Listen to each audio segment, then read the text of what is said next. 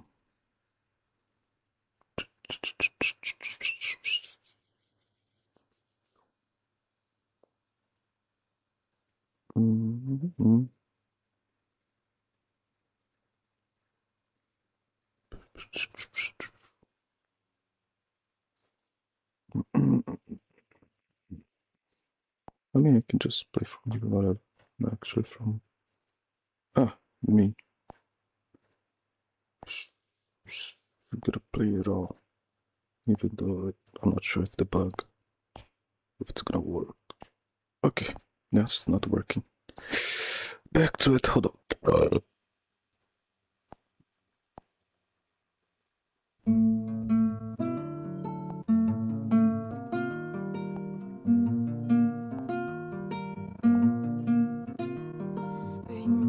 What? Place where exhaust brings me forward, crumbling feelings both leave Okay. eyes. Connection seems distant, but closer than ever. Drifting rapidly in illusion glides. This future seems so bleak, it's sad. Was our joy past and fled? Oh, how I crave so much to be glad for memory. I didn't. Hold on. I'm still not used to doing this. What? The VPN only worked for one video. You're kidding me. You're kidding me. I gotta keep switching between logging off and logging back. It's just so annoying. Maybe, surely, maybe. Oops. Okay, I can just click on a finger.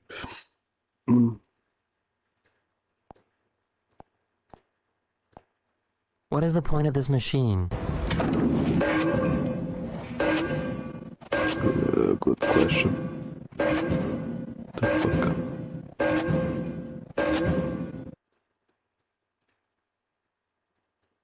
Yes.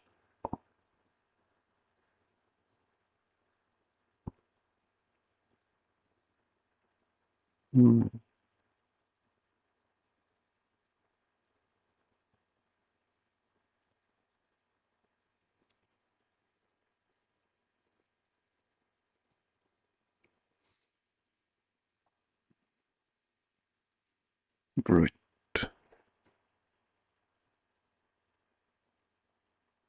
It's so loud though. Couldn't be just silent.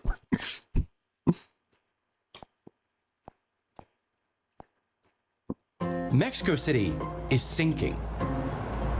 But while it actively fixes the problem in one hand, Mexico City is sinking. But while it actively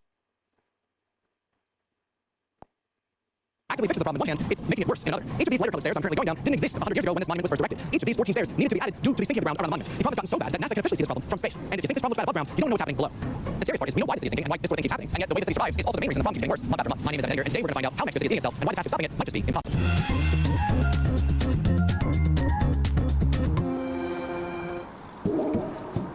Years ago, Mexico City was built on top of one of the largest lakes in all of North America, Lake Texcoco. The Aztecs built an entire civilization on top of it, including floating cities, intricate works, and engineering that kept the city stable for centuries. Then the Spanish conquistadors arrived, and after conquering the Aztecs and founding their own capital city where it's not still one stood, they ran into some problems. Turns out they weren't as good at controlling the lake as the Aztecs were. The Aztecs spent generations learning how to live with the lake. They built an enormous dike across it, separating the salty water from the east, with the fresh water surrounding the city, while a separate aqueduct brought clean spring water directly into the They built canals, floodgates, and they even had floating farms they called chinampas, and all these helped control where the water went. When a major flood destroyed their aqueducts, they rebuilt it with two separate channels, so one of them continued supplying fresh water while the other one was cleaned and repaired. It was an incredibly advanced system. The Spanish conquistadors, they destroyed the Aztec aqueducts and other water systems to cut off their supply of fresh water, which quickly brought about disease and the demise of the city. Once Spain was in charge, they decided rather than adapt to the lake, they would simply remove it to deal with flooding. Essentially, they turned the salt lake bed into the city that we know today as Mexico City.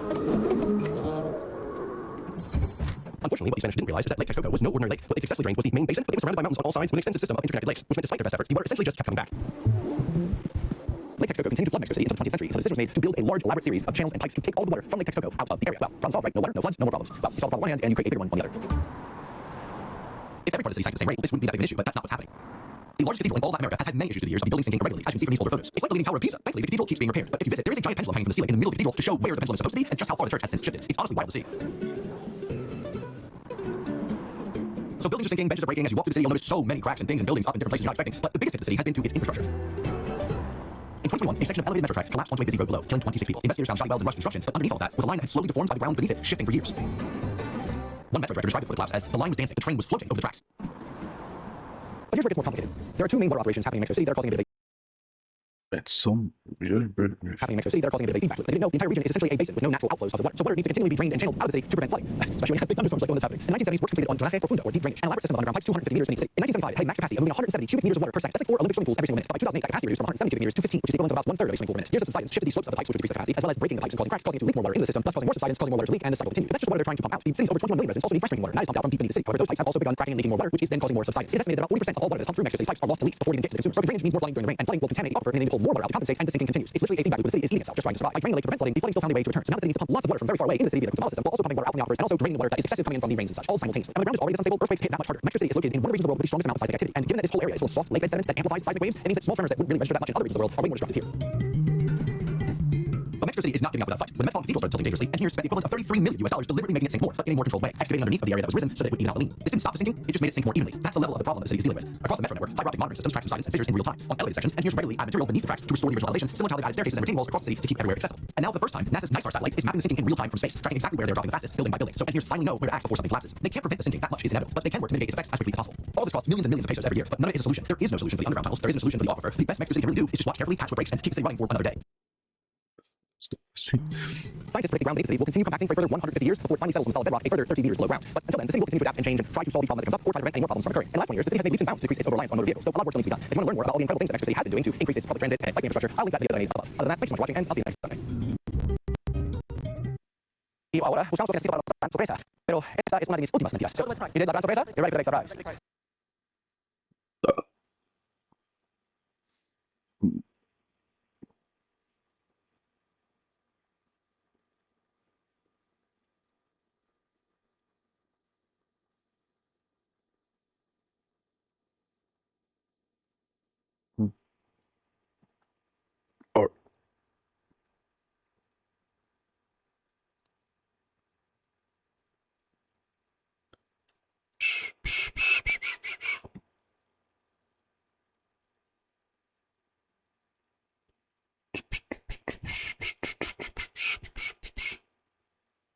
Or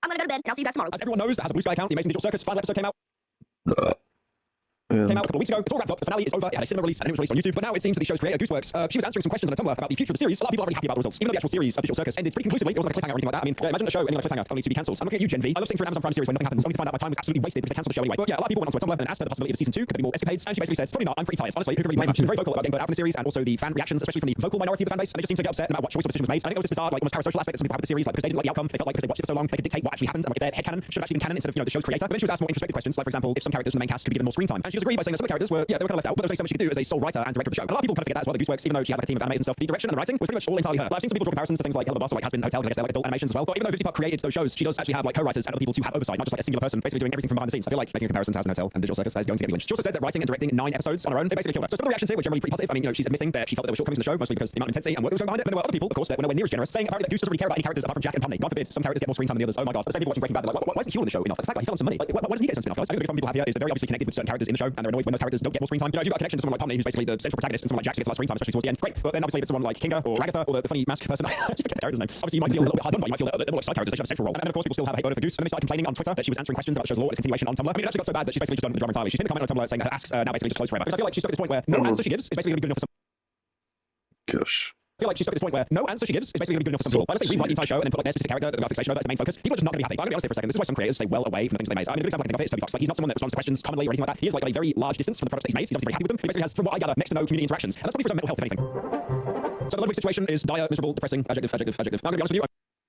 Especially for stuff that I just got followed I'm bullshit. going to be honest with you, I'm very jealous of Ludwig, mostly because when he did Just mail, you he wanted misgender to a character. Yeah, good luck with that. I'm so much of a coward, and I forget big words He's sometimes, just so usually you'll not- notice certain cuts. Like, he's so I just think Ludwig is born over Twitter. again. I feel like this happens every other month, honestly. Apparently making some pretty dismissive comments at a Street Fighter event, Evo Vegas 2026. Now, I do want to preface before saying this, I am absolutely horrendous at fighting games. I treat fighting games like bowling. You're going to get 3 strikes in a row, or you're just going to get absolutely bodied and gutter every single ball. I played fighting games a couple of times in my life. If I'm absolutely cracked and demolished their opponent, I have no idea how I did it. I just keep pressing random buttons until things happen. Sometimes it works, most of the time it doesn't. Now, apparently there's this thing you can do, you can like learn to play the game. I don't know, I can't, I press buttons, it's funny. But it was part of this Friday Night Showdown, which was the first 10 exhibition against Tyler 1, and that was scheduled to close day 1 of the event. Tyler 1, very famous for showing his food on stream. Look at that beautiful meal. He's so proud of it.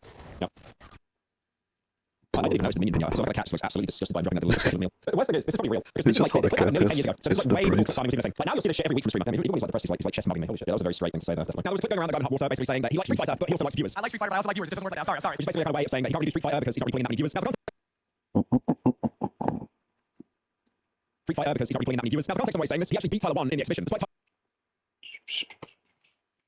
Jesus Tyler 1 Christ. being heavily favoured to win. Ludwig revealed that he was actually grinding the game in secret off stream, and that's why he barely played the game on stream. He basically said that in the clip, saying that he would get no viewers. So this obviously pissed off a lot of people in the fighting community, especially with Street Fighter. For example, this guy saying that he never thought they'd hear a sentence like that at an Evo stage. They don't even know if they're angry or disappointed. Now, some people were aware that it was a joke, but still thought it was kind of baffling to make, especially celebrating fighting games. Now, Ludwig did see this, went into immediate PR mode, and said that he was actively meeting and hanging out with people in the fighting game community. And he's saying that the entire controversy is basically just made up drama for a slot 2 battle. That's me. Wait a minute. Holy bro, you stopped doing Mega Mail for a year, and now you think you're above us? Get out of here. Get out of here. Now, before I get into some more internet opinions that no one cares about, I'm going to be honest here. I've discovered empathy recently, and I'm trying to, think of what Ludwig would be like on stage. And it's pretty obvious, it's live. He doesn't have a script or anything. He doesn't have a bunch of notes in front of him, like, for example, I've got a bunch of tweets that I'm working off in front of me. And also keep in mind, he beat Tyler 1. He probably has a fat fucking ego right now. A lot of people would. I know in his position, I would do the exact same thing. And what happens if you've got unchecked ego? You'll probably make jokes without actually thinking of the context or the fallout of it. I mean, personally, I don't really think the comments he made are that deep. I mean, honestly, I could easily imagine he would make a remark like that, and then straight away afterwards, the heart clench. Oh, did I actually say that? No. I mean, writing off his drama for slot tubers, fair enough. I know that there are some people that definitely have like a vendetta and a bit of hate on against Ludwig. I mean, I'll be honest, I criticised him before. The whole let's up those numbers. I mean, there's a pretty funny Ludwig gif I've seen being shared around. I don't even understand the context, but he levels up, I think, in Minecraft, and it says.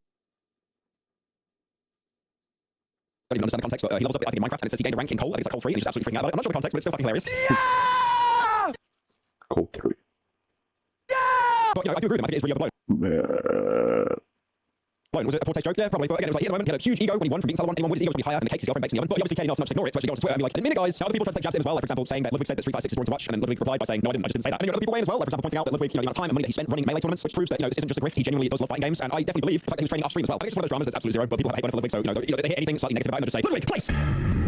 So, Gabe Null, or as I personally refer to him as, Gabe M. Gabe M at valvesoftware.com. I want to point out the way that was a huge meme in early internet culture in the 2010s, especially if you're autistic, and Gabe Null caught wind of it. It got bullied so much that he actually changed the way that it was pronounced. GABEM at valvesoftware.com. Anyway, so Gabe M, he's released his Steam Machine, his new console, and it is a whopping $1,049 USD. Now, Valve, like many other companies talk about Xbox, PlayStation, the reason why their prices are so high is because the rapidly rising cost of memory and storage, because all the AI companies are slugging it up so you can use ChatGPT to cheat on your exam. But they did say that they don't want to cut corners and sell the console at a loss like other companies do. I mean, Xbox is doing that, and PlayStation's doing that, and obviously Sony and Microsoft, they make their money elsewhere. The console market for those two is actually very small compared to all the other electronics and software that they provide. So instead of a traditional pre-order system, they've actually gone ahead and done a reservation system to try and make the launch more fairer, and more importantly, to limit these scumbag scalpers that are absolute scum of the earth. So if you were to buy one, you basically assigned a random slot in the queue, and selected buyers would have 72 hours to complete their purchase before that reservation was then passed to the next person. Again, all of this is because of scalpers, scum of the earth. They are terrible people. Contribute absolutely nothing to society. Leeches. I mean, honestly, if it wasn't scalpers, you basically just be able to probably go ahead and buy a Steam Machine without this entire waitlist. So apparently, in order to qualify to even be in the reservation queue, your Steam needs to be in good standing. So to anyone with the back ban, I'm sorry if you lost. And also at least one Steam purchase made before April 27th this year. So basically, the system is set up on purpose to filter out all of the bot accounts because you hear a console come out, it's limited. All the scalpers will activate, use little bot accounts on Steam, their Smurf accounts. But having purchases before that date will filter out a huge majority, but not all of them. We'll never be able to do that, but a large portion. Now, Steam and Gaben have tried their best to limit scalpers. Still hasn't worked because now you've got scalpers that are selling their reservation spots on eBay for prices way above the console's original price, anywhere from like $1,500 to nearly $3,000. I actually don't know who has more and warranted self-importance, scalpers or Blue Phantoms in Dark Souls.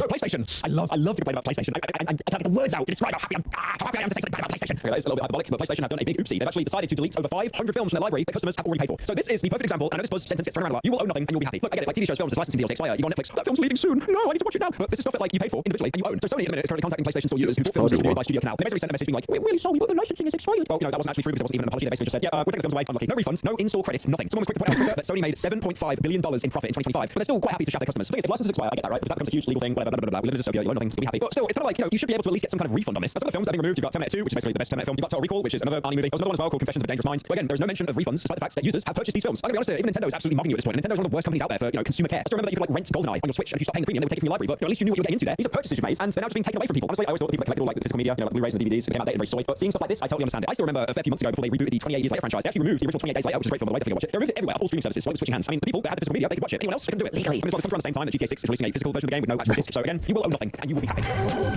Suddenly. Social media is being banned in the UK. I'm sure that if you've been online or watched the news these past few weeks, you've seen and heard what's been happening surrounding under 16s using social media. The ban has been met with some support, also a lot of backlash. The iPad kids definitely aren't happy about it. But what actually led to this social media ban? Why is it happening and how will it affect you? Well, the UK government isn't the first to propose the idea of a social media ban under 16s. In 2025, Australia banned people under the age of 16 from accessing social media platforms such as TikTok, Instagram, X, Facebook, YouTube, and Snapchat, just to name a few. The ban was enforced by using different age verification methods like ID and selfies. This decision faced criticism in Australia, which isn't really surprising. Many teenagers obviously weren't thrilled about the ban as they used social media to communicate with their friends and consume content. Adults criticised the ban because it didn't include dating apps and AI chatbots, both of which have been known to harm minors. So people felt that those shouldn't have been excluded from the ban. The UK government website states that the social media ban is about reducing harm, improving well-being, and giving young people more time for a healthier childhood. A large number of parents seem to agree with the ban of social media for under 16s, as a national consultation earlier this year showed that 9 out of 10 parents backed it. The government also said that 2/3 of young people agreed that under 16s should not be allowed to use at least some social media platforms. So that's quite a big statement. It also contradicts the main reaction I've seen online from teenagers, which has been that they do not agree with that. There's many other concerns that have been taken into consideration when discussing this topic. I don't think that YouTube will like very much if I talk about them, so I'll just leave it at that. If you're over 18, then you don't have to worry. This doesn't directly affect you. If you're under 18, I'm sorry. Under 16s are going to face a complete ban from significant social media platforms, while certain features are going to be reduced to under 18s. The government is considering a social media curfew for 16 and 17-year-olds, but that isn't confirmed to be happening yet. Something that is confirmed, however, is that people under 16 will not be able to access social media services, these being the same ones that have been banned in Australia. I'm pretty sure that the age verification methods used for a whole ban will be the same ones that have been used for certain websites that were restricted in the UK earlier this year. I think you know which sites I'm talking about. People find ways around things though, and VPNs may be a way for teenagers to use social media freely. The government said they commissioned research to better understand how children are using VPNs, but I'm not exactly sure what that entails. For under 18s, you won't be able to live stream or chat with strangers, and you also won't be able to talk to AI romantic companion chats. So you might have to, I know this sounds scary, form a connection with a real person in real life. If you're under 16 and consequently affected by this ban, you've still got some time before it actually comes into effect. A specific time hasn't been given yet, but we know that it will be happening at some point in spring 2027. In January 2026, the Secretary of State for the Science, Innovation and Technology Department first made a statement about possible social media bans to the House of Commons, in which he talked about options such as curfews, breaks, and a full ban for under 16. So it hasn't really taken much time for this initial statement to progress into a confirmed ban. It's no surprise that a lot of teenagers in the UK haven't responded well to the news of the social media ban. It's what they've grown up with, and to completely take it away from them has many under 16s feeling upset and worried about how they're going to spend their time. The government has mentioned that they're investing £500 million into enrichment centres and an additional £3 billion in building or refurbishing youth centres and sports facilities and saving art venues, museums, libraries, and heritage buildings from closure. But for young people who struggle with anxiety, are neurodivergent, or just aren't interested in those things, these choices may not be viable. Many young people have mentioned that they're going to have to start using WhatsApp to communicate with their friends, as this is one of the apps that isn't included in the ban. Teenagers will still need to have a way to talk to family, so that's why WhatsApp has been excluded. But it's still dangerous, as there is when it comes to using any messaging app. Speaking of social media services that aren't being banned, Discord is another that hasn't been included. This actually surprises me, as there have been so many instances of minors being preyed on by absolute scumbags on this platform. To me, it doesn't make sense that the government said the ban is about reducing harm, but they haven't included a platform that has in the past caused harm to young people. Under 16s are so affected by the ban that a petition was made, which has over 215,000 signatures, and that number is still increasing every day. Because the petition has over 100,000 signatures, it will be considered for debate in Parliament. However, it doesn't seem to only be teenagers who have something to say about the situation. Many adults have gone online to express how they feel about the situation. Kids are smarter lol will be the adults getting locked out of accounts. 60% of Aussie kids bypassed it. I think this is a bit much. Under 12 perhaps, but not 60. Don't teens need the internet school assignments? Teenagers are pretty smart and shouldn't be treated like this. What is the government going to do? Put people in jail? This is just a way for the government and companies to get more information under the guise of protecting children. Yet another dumb regulation. What are they thinking? While we're on the topic of responses, multiple social media platforms have come out and spoken about that. YouTube, Meta, and Snapchat all made their views clear. Meta said the bans risk isolating teens from online communities and information, and YouTube stated that blanket bans push kids out of such curated, supervised, beneficial experiences and towards anonymous, less safe services. Snapchat made clear they're worried about what the ban may lead to, saying that because the majority of time spent on Snapchat is in private messaging between friends and family, an outright ban that disconnects teens from those relationships doesn't make them safer. It may simply push them to less safe platforms. As I mentioned before, the government said that they're basing this ban on Australia's model. But did the social media ban in Australia really work? It's been about 6 months since the ban came into place, and a recent study has shown that it really didn't make much of a difference to teenagers' social media use. A reported 8 in 10 are still able to access social media after the ban, which is just proof that it has not been as effective as the government hopes. Young people have found it easy to get around the ban, either due to VPN use or insufficient age verification methods. I can't help but wonder how the result will be different in the UK. If the model of the ban is pretty much the exact same as Australia's. Based on everything I talked about, I'm not sure how successful the social media ban in the UK will be, but that's just my opinion. Let me know what you think in the comments. Thank you very much for watching. Beyond the internet. I'll see you again soon.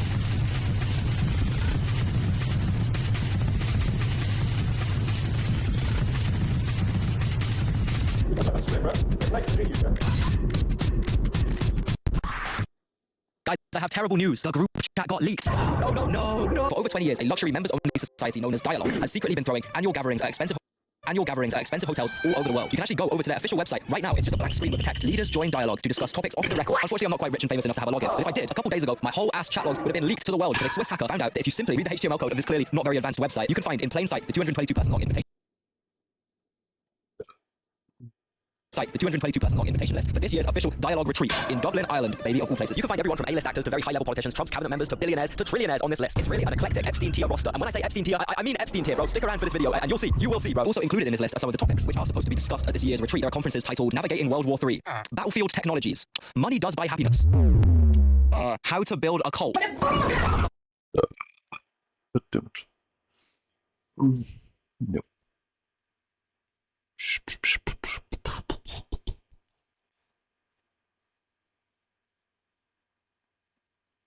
By the way, that cult conference will be moderated by the founder. Pray, like with V instead of A. God damn it. Whoa. Conference will be moderated by the founder of the Christian networking.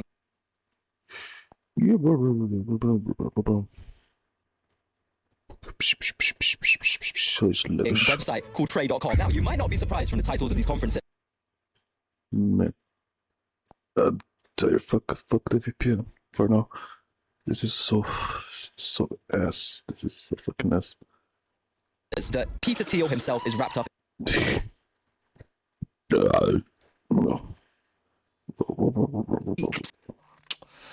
Money Does Buy Happiness. How to Build a Cult. By the way, that cult conference will be moderated by the founder of the Christian network. He's working betrayed. website called Trade.com. Now, you might not be surprised from the titles of these conferences that Peter Thiel himself is wrapped up in this. Matter of fact, our top guy in 2006 actually founded this entire organization. Dialogue is Peter Thiel's personal club, so it's important that I quickly highlight this guy's background, this guy's track record, so you can really get an idea of how disgusting, twisted, horrific, and bone-shakingly petrifying this secret society really is. You would prefer the human race to endure, right? You're hesitant. Yes? I don't know. I would, this is a long hesitation. There's so many questions. Should the human race survive?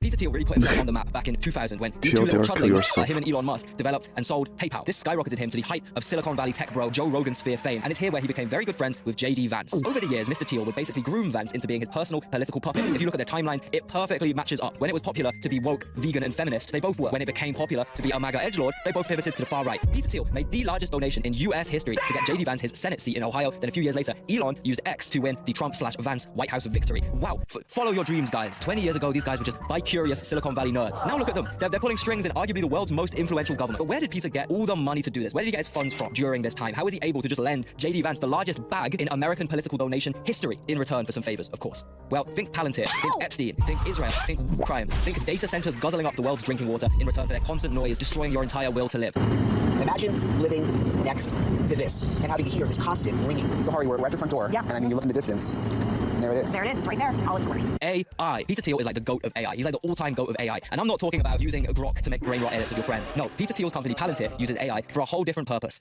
That purpose being Satan. I'm going to oversimplify a bit, but Palantir is essentially an AI system used to sort data, which sounds cool until you realize that Palantir is exclusively utilized for the world's most evil causes: government surveillance, ICE, facial recognition, the US Army's targeting, Israel's Army's targeting, which we all know are famous for being extremely accurate. They always take out the bad guys. They always hit their targets. Israel and America. Yeah. I don't even want to think about the amount of civilian bodies Palantir is responsible for. How many bodies is racked up over the last couple years, bro. And now Peter Thiel's baby is more and more so creeping in and being implemented into everyday services that we all use. At its absolute best, this simply means making human jobs redundant, drives wide-scale unemployment and economic apartheid between the top 1% whose jobs are protected against AI, and then everyone else whose jobs are absolutely not fucking protected against AI at all. They can be replaced. And at its worst, our lives being infiltrated by Palantir is basically allowing a genocidally evil AI model owned by an American tech oligarch to access all of our private information to limit and control our freedom of speech or action or anything. This kind of technology being utilized by our governments allows people like Peter Thiel to basically exist above the being utilized by our government allows people like Peter Thiel to basically exist above the law, above the government. They are operating on a completely different societal echelon to us because they control the technology and the AI stacks that our government is getting increasingly more reliant on. But personally,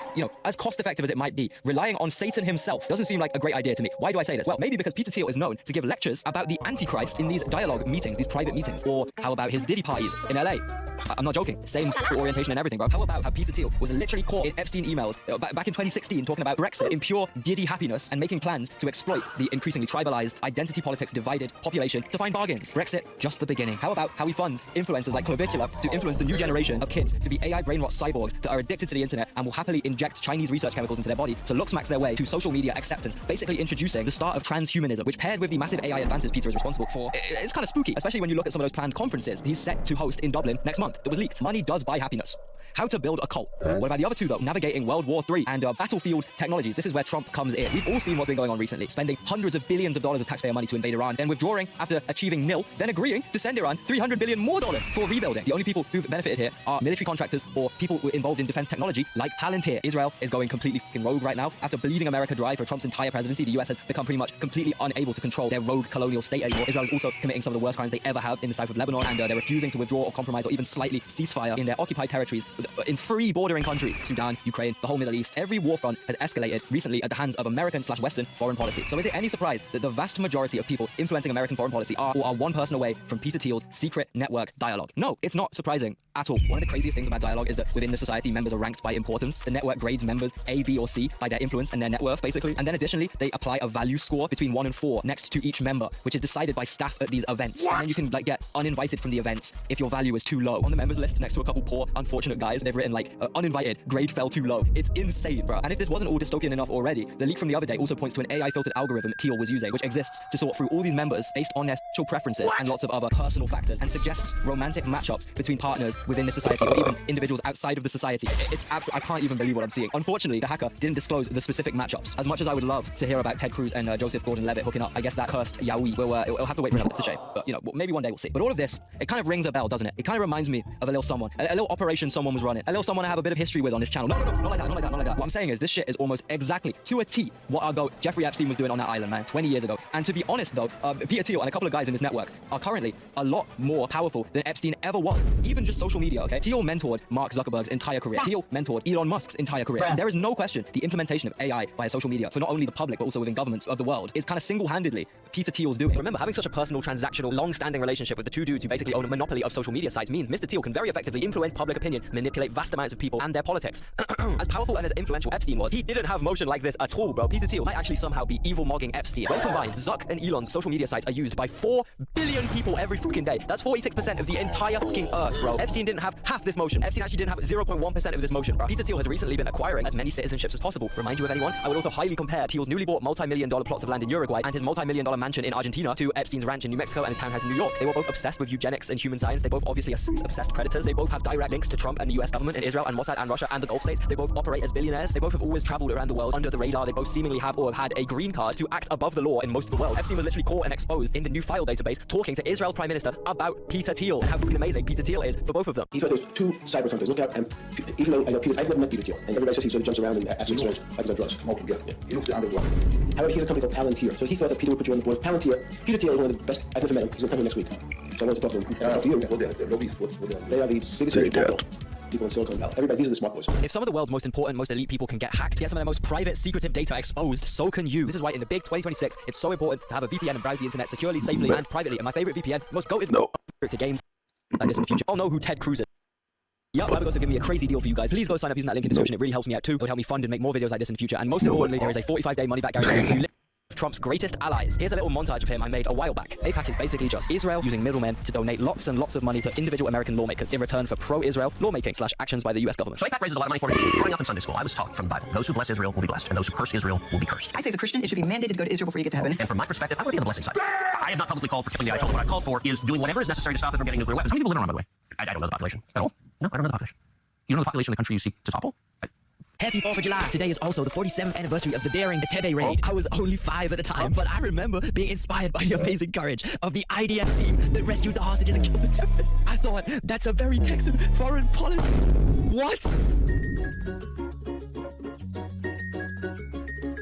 And here's what he had to say about being featured in Dialogue's members list. Senator, your name appears on a membership list for Peter Thiel's Secret Society Dialogue. This was recently reported. Do you know what that is, or what's your level of involvement with your organization? Sure. They hold a conference, I think every year, and I went to a couple of them more than a decade ago. I've been a long time. It's an interesting conference. There's one in August. Are you going to that in Dublin? No, okay. You get different business leaders that come together, and they have, I guess the purpose of Dialogue when it was started was to have Republicans and Democrats talking to each other. Okay. And so as I said, I went about a decade ago. It's an interesting conversation. How close are the people within there? Are you guys friends, or I mean? I don't know who attends now. I haven't been in years. Do you think there's any conflict of interest given it's run by one of the biggest CEOs in private industry? What would the conflict be to hold the conference and have people talk to each other? Now, alongside some Dialogue members publishing, the classic allegation notes page style apology, such as the actor Joseph Gordon-Levitt, I understand why people have questions and are suspicious. Some of the headlines and posts circulating about this are alarming, if not bizarre, so let me clarify. I have been to 2 Dialogue conferences, but I do not know Peter Thiel. I've never met him. I've never spoken with him or his representatives. I've never seen him at an event. From what I've read about his views, we are political and ideological opposites. Apart from the fact you're both extremely rich and elites. Yeah, okay. At Dialogue conferences I've been to, there were a wide variety of people with a wide variety of opinions, some of which I agreed with, some I didn't. I can't speak to every person named in the reporting, but my experience was not of a single ideological gathering. Over the last couple years, I've been focused on trying to make a positive impact on how the future unfolds, especially when it comes to tech and AI. Means forming relationships with all kinds of people, trying to understand their perspective and trying to get them to understand mine. Sometimes it's productive to engage with the ones we oppose. Shut up, bro. I was a double agent all along, ass. Bro, I think this apology was actually written by AI. What do you mean, bro? These actors, dude. You really think you're in a movie, huh? You really think you're on a big screen right now? Nah, this is off screen. This is real life, bro. Anyway, so we also have Dialogue themselves issuing a statement in the middle of all this public outrage. And by the way, I have to give a massive shout out to Wired.com, who have essentially provided all the information and published this whistleblowing. Their articles on Dialogue are basically the only sources available when researching Dialogue. Thank you, Wired. I'm going to quickly go through their most recent article on Dialogue's response to this hack. Or was it really a hack? This is one of the biggest legal questions about this case because Dialogue had notified their members and past event participants last week that a database containing their personal information has been breached, supposedly by a criminal hacker. But the truth is that the files were basically readable to anyone who visited a landing page for Dialogue's app. Yes, they have an app. Classic tech bros making a fucking app for everything. And basically, cybersecurity experts described the app's data breach as a misconfiguration that effectively made all the data publicly accessible. So there's no hack to be prosecuted. Nothing illegal here happened. But Dialogue's managing director has alleged that this newfound exposure was a hack executed by a well-known criminal who was wanted in the United States. Wired first reported on the Dialogue records last week. They include the list of 113 names that Dialogue confirmed to be participants in its breach disclosure. Among them, a sitting NATO commander commander, 2 US senators, the US Treasury Secretary, as well as a separate longer list of people registered for an August retreat in Dublin, Ireland. Wired also reported on records that revealed how the group privately scores attendees. You know, the ABC scoring system I went over. Dialogue site set up to distribute a phone app for the August gathering let any visitor sign up using an email address. It did not request a password. After submitting an email, the visitor was taken to a near-empty holding page. The same title also loaded the internal files of some 200 people into their browser. Viewing the files required little more than inspecting the page with tools built into every major internet browser. The records made accessible by this process include senior figures in national security, technology, both current and former. Among those whom records showed as being registered for the upcoming Dialogue event were NATO officials, a current White House intelligence official, a retired general who held a senior role in US intelligence, and heads of national security policy and partnerships at 2 leading AI firms. Other figures included a former British security minister, a former Japanese defense minister, a former Pakistani diplomat. For nearly all, the exposed data is comprehensive from private contact information to active login tokens. Dialogue, who did not respond for comment, demanded legally that Wired hand over a copy of the data it received. They characterized the breach as a cyber attack by a known cyber criminal, and they're arguing that the files were stolen. The Swiss journalist and cybersecurity researcher who is responsible for this hack is basically saying, I did nothing wrong. I just looked at publicly available information that's not illegal. She says she never exploited a software flaw nor bypassed any security measures to access the Dialogue data and viewed the same records that were available to every visitor's browser. So should this Swiss hacker be legally hunted down and beheaded for her crimes against humanity? No, I do not think so. She should probably actually receive a medal for this work. You gotta remember, some of these hackers are so insanely skilled, they could be getting paid 7 million rubles a day working for Vladimir Putin, but instead they've chosen to put their lives at risk, put their freedom on the line just for the greater good. And I don't know, this case is really tricky because technically no hack ever happened. It was just a shitty website, probably courtesy of Peter Thiel's cost-cutting practices. But I have no question at all that from now onward, our hacker friend in Switzerland will be crucified for this exposure, and Wired will probably also come under attack. And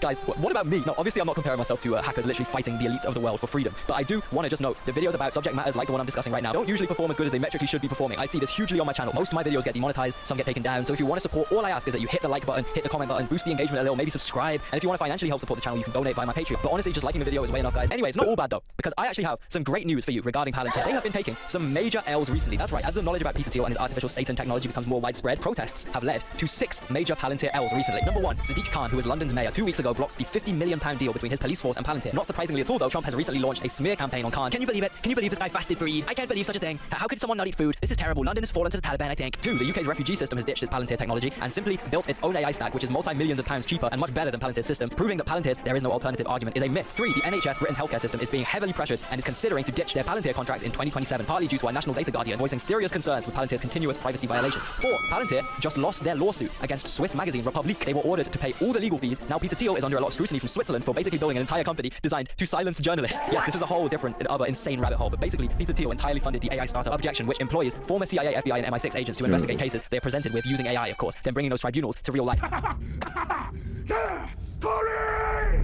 We're gonna take all the breeding age females and bring them to Las Vegas, and I'll distribute them to the men who've changed their names to Corey. No kings, no presidents, no senators, just Corey. What you guys into? What do you do? That's all going away.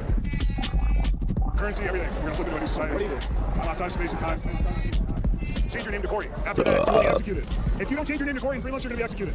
Anyway, this is massively under scrutiny right now in Europe, and it has also led to number 5, France's intelligence agency dropping Palantir completely. They cancelled the whole contract and replaced all the technology with French-made systems. France's prime minister stated, we cannot accept new strategic dependencies in the digital sphere. Number 6, and finally, last month, Germany's domestic intelligence agency chose to switch to this new French-made technology over Palantir's technology. That's 6 major L's, bruh, and it proves that if we all unite, not fight each other over populist bullshit, and stand up for ourselves against the real elites pulling strings behind our nation's downfalls, we can succeed. And it's really important we do, because I want to point out probably the worst person involved in all of this dialogue shit. There's one guy in the dialogue network I really need to point out. He has the absolute highest ranking possible. He's a billionaire. He is in Trump's family. Say it with me. 3, 2, 1, Jared Kushner. Say it with me again. 3, 2, 1, Jared Kushner. That's right. Trump's fucking son-in-law, who was previously Trump's senior advisor, is probably the highest level member of Dialogue. And this man is so unbelievably influential over American politics right now. It's absolutely no shock to me that they all, in about a month's time, are meant to be sitting in a Ritz-Carlton in Dublin talking about some World War III. Now, the reason Jared Kushner stands out so much to me in this membership list, it's not just because he has organized some of the most corrupt global governmental policies the world has ever seen. No, also because up until now, you can call these guys Epstein 2.0 as much as you want, but at the end of the day, they don't have the same drip, because they don't have the private island, do they? They don't have the Epstein Island. They don't have Little St. James, bro. They don't have an elite billionaire island to carry out these satanistic World War III prepping AI gay freak-offs. So they can't really be Epstein 2.0, can they? Well, my friend, you'll never guess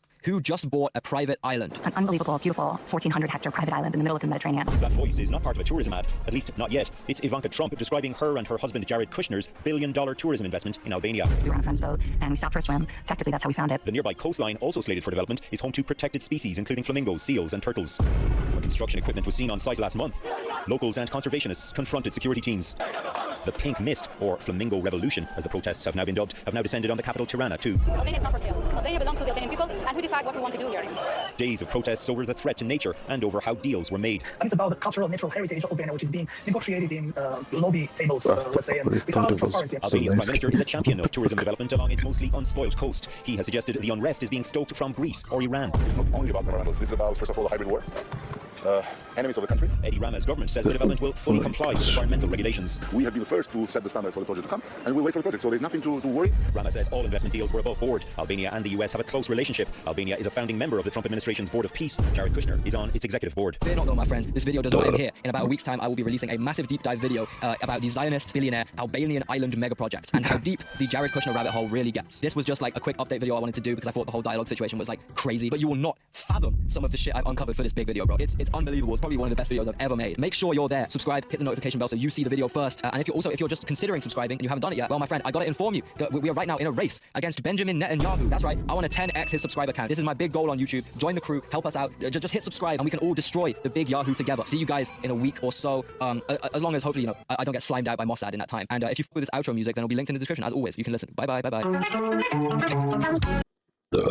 Well. Yep. That's how it is, I guess.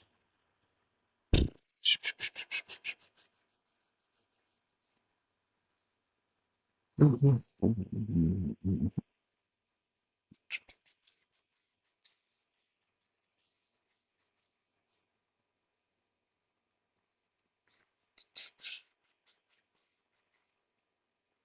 need to keep getting away with this shit.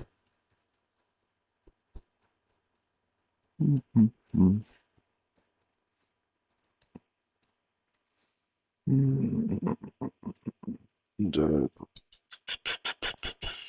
not enough people are getting correct out there. Not enough. They clearly don't get the fucking message.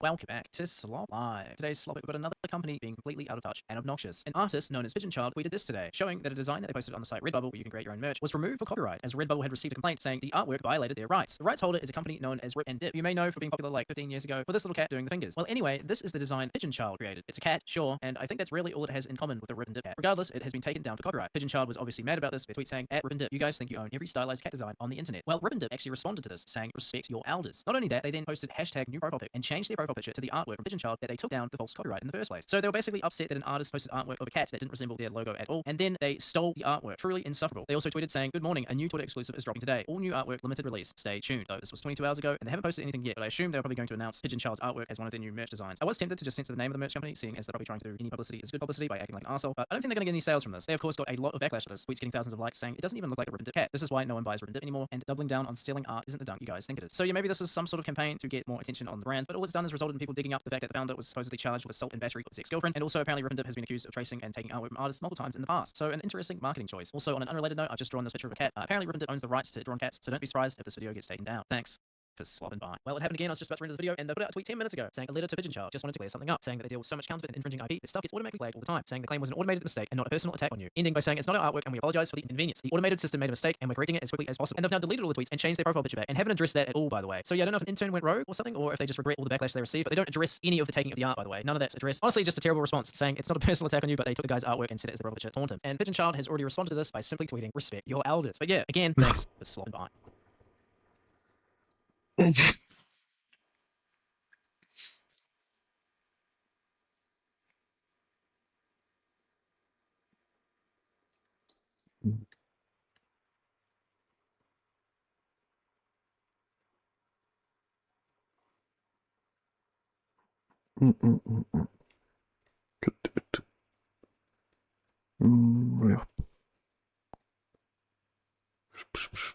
Double check.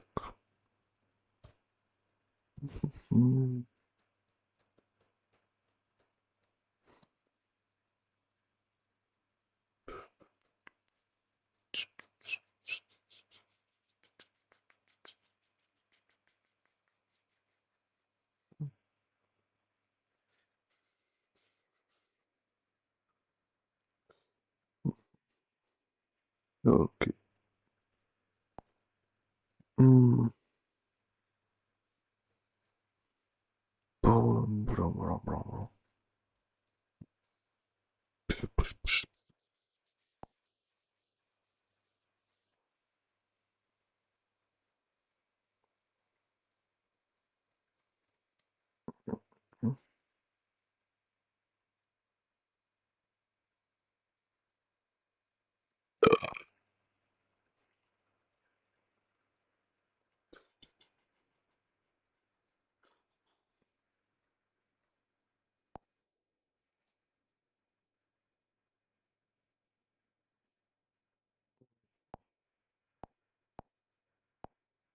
Amores, fizeram uma maldade no meu estúdio aqui, ó.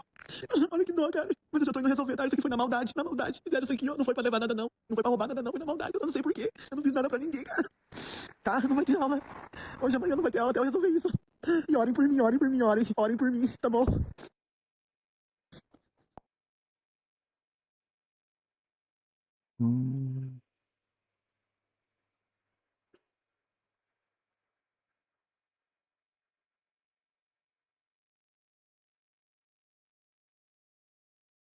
The fuck?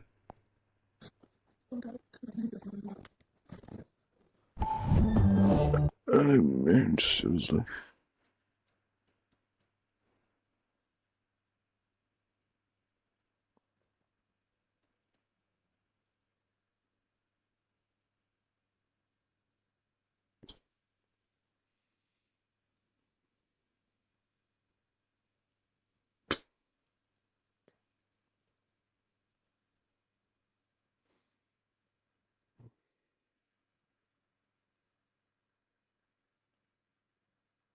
The fuck?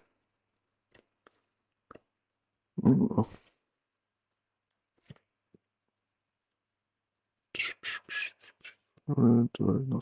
Enough.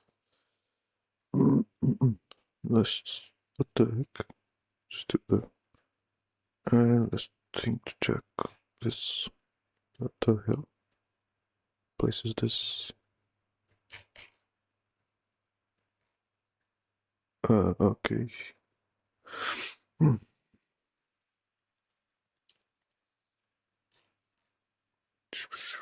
None 5 and to 50 go. Did I miss anything here, right? Anything of interest at least?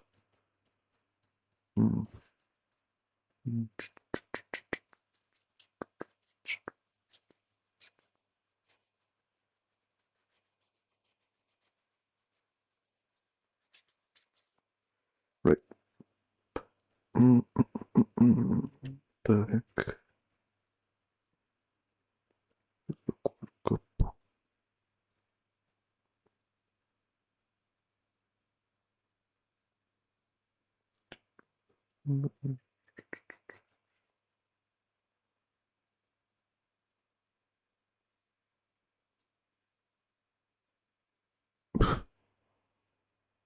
Man, what?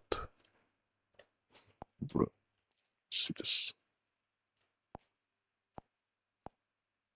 Gentlemen, are you Italian? No. Oh, okay. Like, you think I'm gonna go talk to people for no reason? But you got the camera down there, like, I'm just talking for no reason. Like, this shit's hard. This shit's not easy. If it was easy, everybody would do it. Excuse me, sir. Are you Italian? I love you guys. Good Columbia. Shout out to Columbia. Yes. Come on. Oh, I'm gonna harass the whole world out here. Excuse me, ma'am. Are you Italian? Excuse me, bud. Are you Italian? Are you Italian? Excuse me. Are you Italian? What? Excuse me, sir. Are you Italian? Are you Italian? Are you Italian? I know you're Italian. Are you Italian? All right. Yo.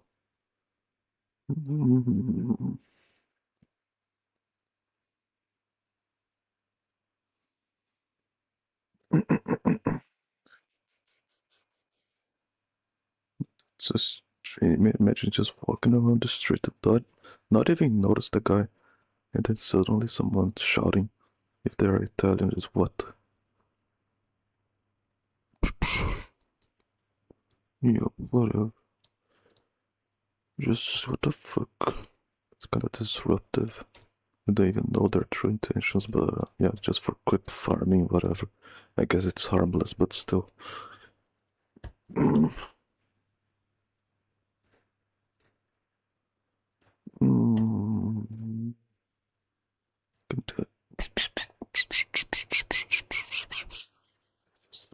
don't know. Out of all those smiles, some of them were kind of awkward. Whoa. Like a defensive type of smile. As in, please don't. I don't want trouble, please.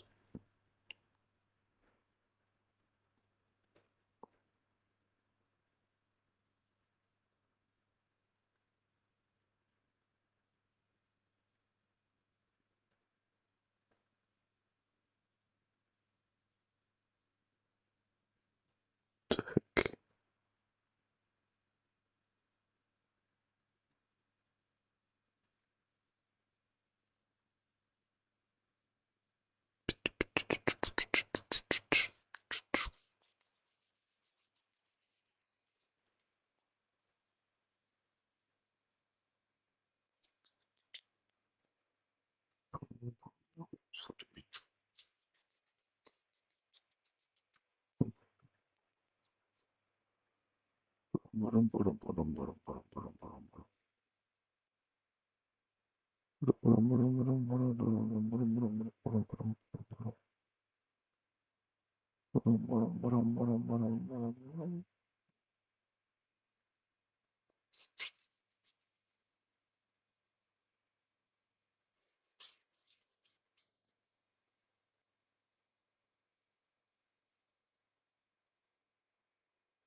See this. How is it going? This one is tomorrow. Holy. But just by little. None more? Well, just one match today? That's weird. I'm expecting at least another one. Well, okay then. Well, lucky.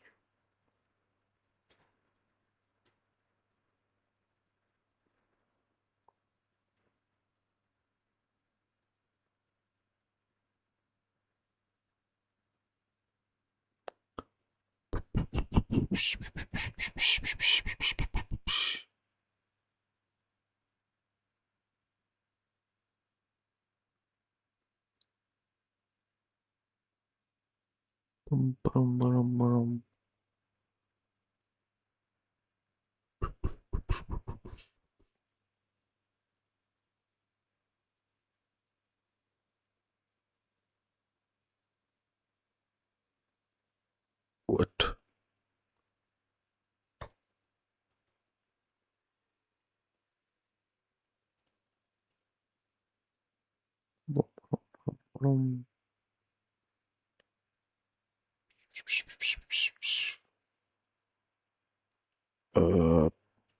Grammar. Where's my grammar?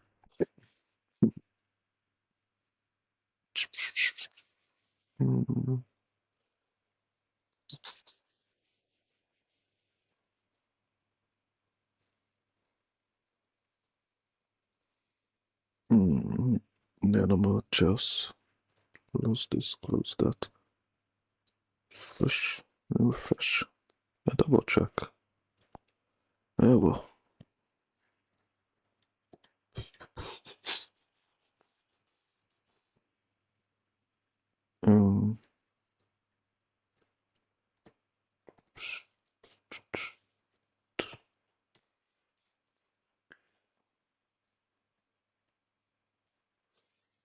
Wait a second. Oh yeah, the AI summary.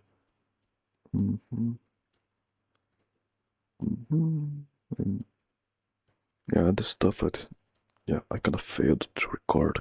I mean, I'd recorded it, but I kind of fucked it up along the way because I was just exposing my own address on the footage, and I didn't feel like going through every single frame to find it.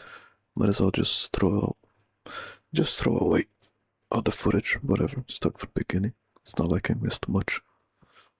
Well, yeah, happens rarely often. Rarely often. But that's all. That's all.